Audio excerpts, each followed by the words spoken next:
I was looking for her recipe. That was all. She had mentioned a cake she used to make when I was a child, and I wanted to find it before she forgot the details the way she had started forgetting small things lately. So I typed her name into the search bar. Just her name. Nothing else. The recipe didn't come up. Something else did. A memorial page. Her photo at the top. The one from her 60th birthday. The one I had taken myself with my phone and she had complained about for 3 weeks because she said her hair looked wrong. Her name beneath it in the particular font memorial pages use. Her date of birth. And a date of death. 6 months ago. I sat completely still at my kitchen table. From the next room I could hear the coffee maker finishing its cycle. I could hear her moving. The specific sound of her slippers on the tile. The particular way she opened the cabinet that always stuck on the left side. My name is Maya Collins. I am 32 years old. And the woman whose obituary I was reading was standing 10 feet away from me, pouring coffee into a mug, humming something quietly to herself. I closed the laptop slowly. And I understood that one of two things was true. Either someone had made a terrible mistake, or someone had made a very deliberate one. Let me tell you about my mother first. Her name is Diana Collins. She is 64 years old. She moved in with me 8 months ago after my father passed. Temporary arrangement, she said. Just until she found her footing again. Just until the house felt less empty. 8 months later she was still in the guest room with her plants on the windowsill and her particular way of reorganizing my kitchen every time she thought I wasn't paying attention. I didn't mind. She was the kind of presence that made a space feel inhabited in the way apartments without her didn't. She had her routines. Morning coffee at 7. A walk at 9. Phone calls with her sister on Tuesdays. A book in the evening that she read in the armchair she had claimed as hers within the first week. My father had passed 11 months ago. Quietly. The way he did everything. Heart failure. Expected by the doctors. Still a shock to us. My mother had grieved with the same quiet discipline she brought to everything else. Steady. Private. Present. I had watched her carefully since then. The way daughters watch mothers who have lost the person they built their life around. Looking for fractures. I had not been looking for this. I didn't say anything immediately. I sat at that kitchen table and listened to her move around the next room, and I thought about what I had just seen with the particular clarity that comes when your mind refuses to process something too quickly because it understands instinctively that what comes after processing cannot be undone. I opened the laptop again. Read the page fully this time. It was a proper memorial page. The kind families create on specific platforms for funeral announcements and condolence messages. Not a random error. Not an automated mistake. Someone had created it. Someone had uploaded her photograph.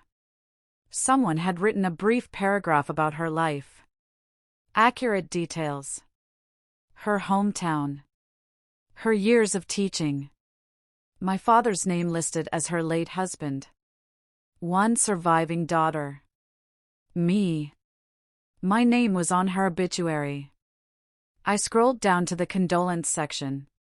14 messages. From people I didn't recognize. Expressing sympathy for a death that hadn't happened. One message stopped me completely. From a username I didn't recognize. It said simply, "She deserved peace." Finally. I read that line 4 times. She deserved peace. Finally. I closed the laptop again. Picked up my coffee cup. Took a slow sip. And began thinking about who in my mother's life would know enough to create something this specific. And what finally meant. I didn't ask my mother directly. Something told me that the answer to this question required information I didn't have yet. That asking her first would close doors before I understood the shape of the room. I started with what I had. The memorial page URL. The platform. The account that had created it. The creator account had no profile photo.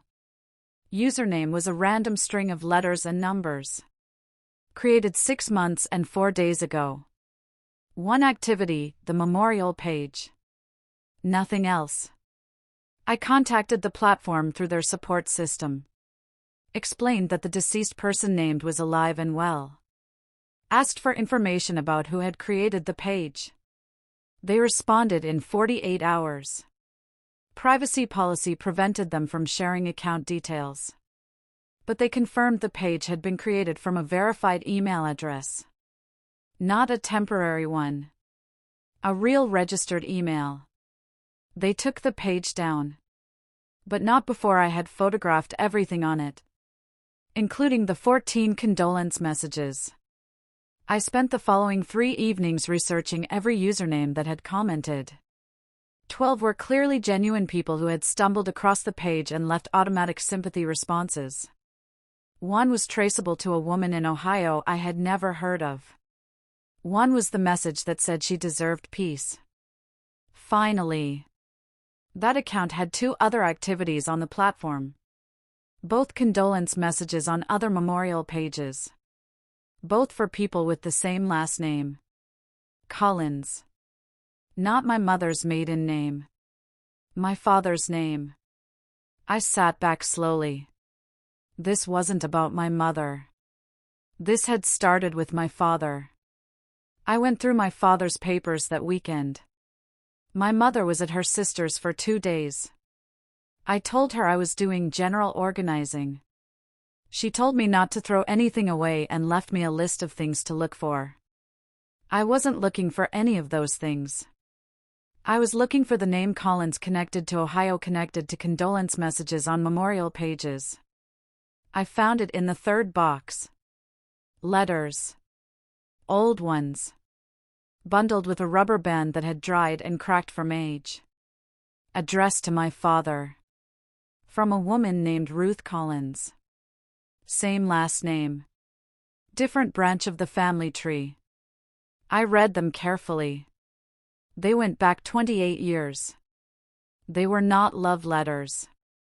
Not threatening. Just correspondence between 2 people who shared something significant and had apparently agreed at some point to stop sharing it. The last letter was dated 22 years ago. It said, "I understand your decision. I won't contact you again. But she should know someday. That's all I ask. Someday she should know. She should know." I put the letters down. Picked them back up. Read the last one again. She. I was the only she in my father's life. What was I supposed to know? And why had my mother's fake obituary been created by someone connected to these letters? I found Ruth Collins in 3 hours. Not difficult. She had a modest online presence. A Facebook account updated occasionally. A neighborhood association listing in a small town in Ohio. 67 years old. Retired teacher. Widowed. I looked at her photos for a long time. Something about her face was familiar in the particular way that faces are familiar when you've been looking at a version of them your entire life in the mirror. I called the Ohio woman I had found through the condolence comments first. She answered on the 3rd ring. I explained who I was carefully. Said I had found the memorial page. Said I wasn't calling with anger. Just with questions. A long silence. Then she said, "I told her not to do it that way. I told her it was wrong." Her, I said. "Ruth," she said quietly. "She thought if your mother was gone you would finally look for your father's family. She thought it was the only way you'd ever find out." "Find out what?" I said. Another silence. Longer this time. Your father had a sister, she said finally. Ruth. They were estranged for 22 years over something that happened before you were born. But she never stopped following your life from a distance. She was at your college graduation. She sat in the back. She said you looked just like him. I sat completely still. My father had never mentioned a sister.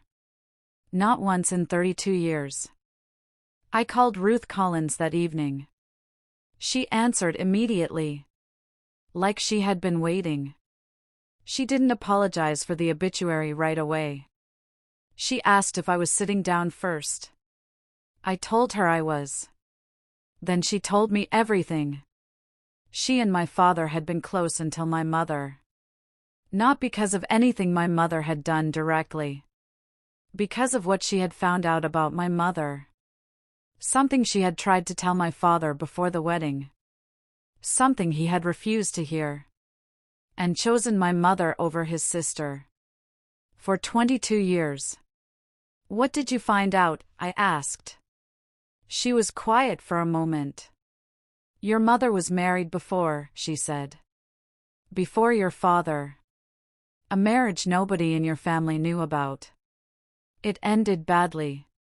A man named Thomas Webb. Ruth had known him. Known what had happened. I waited. The marriage produced a child, Ruth said quietly. A child your mother gave up before she met your father.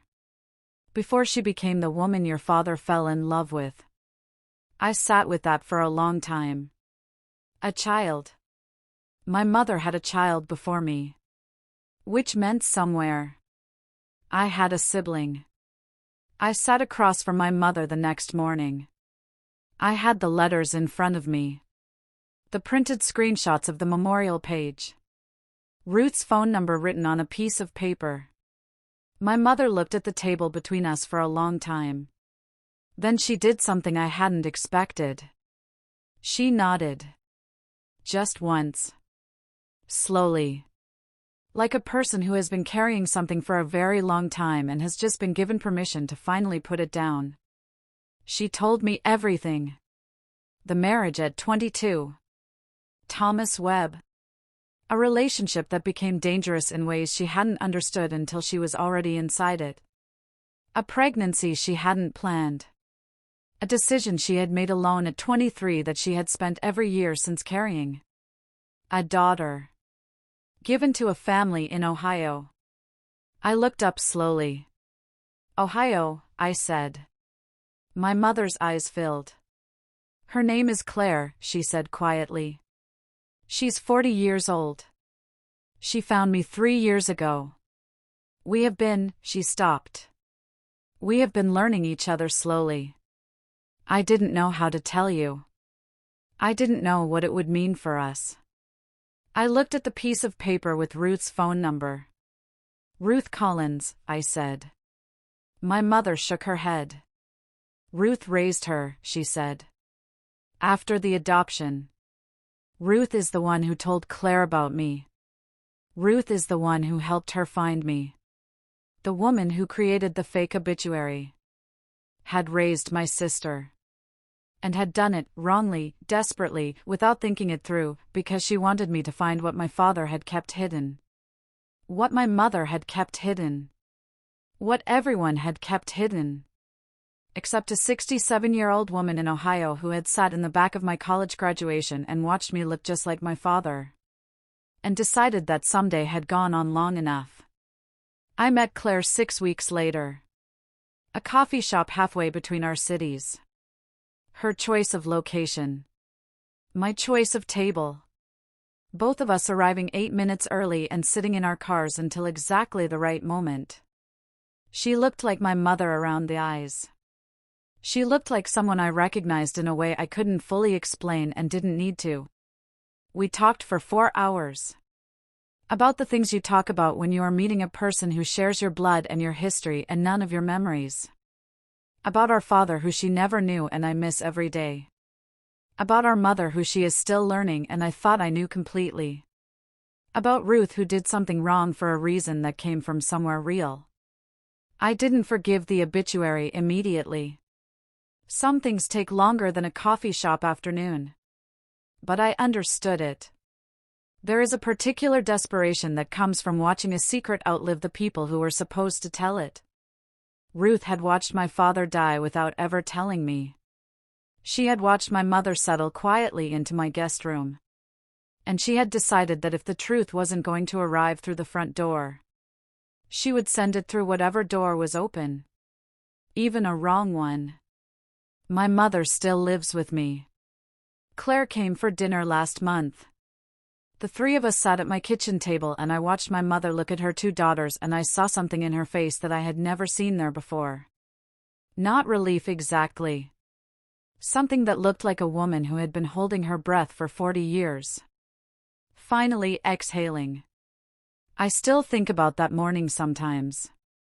The recipe I was looking for. The search bar. Her name. And a page that told me she was gone when she was 10 feet away making my coffee. The truth doesn't always arrive the way you expect it to. Sometimes it arrives as something that looks like an ending, but is actually the only way a certain story could ever begin.